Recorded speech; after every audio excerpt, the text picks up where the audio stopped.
రాష్ట్రమంతా శాఖ సుప్రీంకోర్టు సంచలన తీర్పు అనే ఒక బ్రేకింగ్ న్యూస్ మనకి ఇప్పుడే రావడం జరిగింది ఫ్రెండ్స్. సో దానికి సంబంధించిన పూర్తి వివరాలు చూద్దాము. వీడియో స్కిప్ చేద్దండి. మన ఛానల్ని ఫస్ట్ టైం చూస్తుంటే ఖచ్చితంగా ప్రతి ఒక్కరు సబ్స్క్రైబ్ చేసుకోవడం వల్ల ఇటువంటి ఇంపార్టెంట్ అప్డేట్స్ పొందవచ్చును. అలాగే మీకు వీడియో నచ్చితే తప్పకుండా లైక్ చేయండి. లైక్ చేయడం వల్ల ఇటువంటి ఇంపార్టెంట్ న్యూస్ మరింత మందికి చేరుతుంది. మెయిన్ టైటిల్ అయితే చూస్తున్నా సుప్రీంకోర్టు సంచలన తీర్పు అని చెప్పి. సో ముఖ్యంగా సుప్రీంకోర్టు సంచలన తీర్పుని ఇస్తూ ముఖ్యంగా కీలక ఆదేశాలు జారీ చేసింది. కుటుంబ సభ్యుల మధ్య ఏకాభిప్రాయం లేకపోవడం వల్ల ప్రాపర్టీని అమ్మడం, పంచుకోవడంలో ఆలస్యం జరుగుతూ ఉంటుంది. కానీ తాజాగా సుప్రీంకోర్టు ఇచ్చిన తీర్పుతో ఈ సమస్య తొలగిపోయింది ఫ్రెండ్స్. సో ముఖ్యంగా ప్రతి ఒక్కరికి ఇది ఒక శుభవార్త. ఎందుకంటే ఇక్కడ ఆస్తిపై ఎవరికి హక్కు ఉంటుంది, ఎవరికి ఎప్పుడు హక్కులు వర్తిస్తాయి, ముఖ్యంగా ఇలాంటి విషయాల గురించి ఖచ్చితంగా ప్రతి ఒక్కరు తెలుసుకోవాలి. ఇక్కడ చూస్తూ ఉన్నాం, ఆస్తికి సంబంధించిన హక్కులపై తరచుగా చట్టపరంగా సందేహాలు తలెత్తుతూనే ఉంటాయి.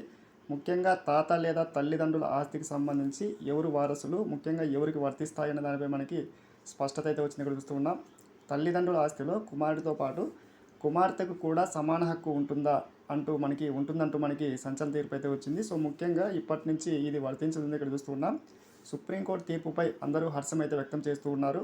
సో ముఖ్యంగా సుప్రీంకోర్టు ఇచ్చిన ఈ తీర్పుతో ముఖ్యంగా అనేక సమస్యలు తొలగిపోతూ ఉన్నాయి. ఇక్కడ చూస్తూ ఉన్నాం, కుమారుడితో పాటు కుమార్తెకు కూడా ఆస్తిలో సమాన హక్కు ఉంటుందని చెప్పి మనకి సంచలన తీర్పు అయితే వచ్చింది. ముఖ్యంగా ఇప్పటి నుంచి ఇది వర్తించనుంది, గమనించగలరు. ఇటువంటి ఇంపార్టెంట్ న్యూస్ కోసం సబ్స్క్రైబ్ చేసుకుని లైక్ చేయండి. Thanks for watching.